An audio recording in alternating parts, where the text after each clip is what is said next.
সন্ধ্যাবেলা ছুটির দিন চলে গেছি একদম বিপুলদার চায়ের দোকানে।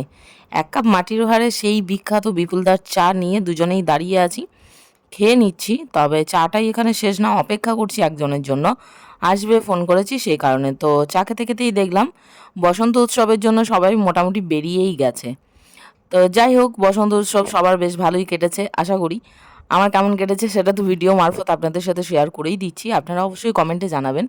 তো বেশ ভালোই লাগছিল, ইচ্ছে ছিল যে এবছর অন্যান্য বছরের মতো বোলপুর যাব, তো হয়ে ওঠেনি। তো যাই হোক, ফাইনালি চলে এসেছে আমার ভাই, সকালেই এসে পৌঁছেছে বাড়ি। তো সন্ধ্যাবেলা একসাথে দেখা করে নিয়েছি বিপুলদার চায়ের দোকানে, মিলনস্থল। তো সেকেন্ড রাউন্ডে হচ্ছে চা।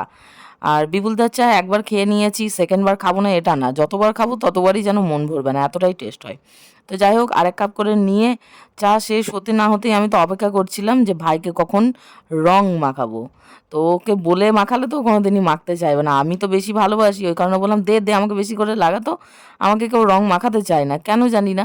মানে নিজেরা ঠিক যতটা মাখতে চাই ততটুকুই আমাকে মাখায়, কিন্তু আমার ওতে মন ভরে না। আমার মনে হয় রং খেলবো, একদম ভূত হয়ে যাব হনুমানের মতো, তো তবেই না রং খেলার মজা, বছরে একটা দিন। তো যাই হোক, রং মাখামাখি করলাম, বেশ মজা হলো। বেশিরভাগ টাইমই ভাই দোলের সময় থাকতে পারে না, তো এবছর আছে যখন তখন মজাটা করেই নিলাম। রঞ্জনকেও মাখিয়ে দিল, জামাইবাবু বলে কথা। দেখুন, অতটাও ভূত হয়নি, এখনও ভূত হতে বাকি আছে। তো যাই হোক, ওখানে রং মেখে তারপর ডাইরেক্ট চলে এসেছি আমাদের এখানেই চাটের দোকানে। তো সবাই মিলে চাট খাবো, দাঁড়িয়ে পড়েছি। এই যে ভাইও চলে এসেছে, আমি রঞ্জন তিনজনেই দাঁড়িয়ে পড়েছি এখানে। আর কি হয় না জানেন, অনেক দিন বাদে বাদে এলে না ভালোবাসাটা যেন কোনো মতেই কমতে চায় না, মনে হয় আরও একটু আরও একটু আরও একটু। তো যাই হোক, এই ডিস্টেন্স থাকার ফলে এটা হয় বেশি করে। আর একসাথে থাকলে তো আমরা দুজন প্রচুর মারপিট করতাম। তো আমাদের ফাইনালি চাট চলে এসেছে, চারজনেই চাট নিয়ে নিয়েছি। দারুণ একদম স্পেশাল চাট বানা করিয়েছি। ভাই তো খেয়ে বললো, ভাই অনেক দিন বাদে যেহেতু খাচ্ছে, খেয়ে বলছে দারুণ হয়েছে। তো যাই হোক, চাট ট্রাই করে মানে খেতে খেতেই এখানে ফুচকার প্লেট হাতে নিয়েছি, তখনই দেখছি বাপ রে বাপ রে, কী লেভেলের ডান্স হচ্ছে ভাই রাস্তা দিয়ে। আর নিজেকে আর আটকাতে পারছিলাম না, মনে হচ্ছিল যে এক্ষুনি গিয়ে ডান্সে যোগ দিই। তবে একটু হলেও নিজেকে সংযত রাখতে হয়। দারুণ মজা লাগছিল কিন্তু দেখতে, ভিডিওটাও করে নিয়েছি। তো এখানে রঞ্জন আর ভাই দুজনে ফুচকা খাবে, আমি খাইনি, আমি চাটটা খেয়েছি, আমার ওতেই পেট ভরে গেছে।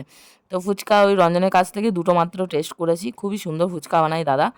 তো ওরা খেয়ে নিল, খেয়ে নেওয়ার পর তারপর চলে এসেছি ডাইরেক্ট একদম মিষ্টির দোকানে। মিষ্টি নিয়ে যাব, বাড়ি যেতে হবে, সন্টু ধন্দু আছে, খালি হাতে তো যাওয়াই যাবে না। আর এমনিতেও রাতে খাওয়ার জন্য বিশেষ লাগবেই। তো দেখা হচ্ছে নেক্সট পার্টে, আরও অনেক মজা করেছি, সেগুলো সব শেয়ার করব। সবাই খুব ভালো থাকবেন, সুস্থ থাকবেন। আজকের মতো সবাইকে জানাই টাটা।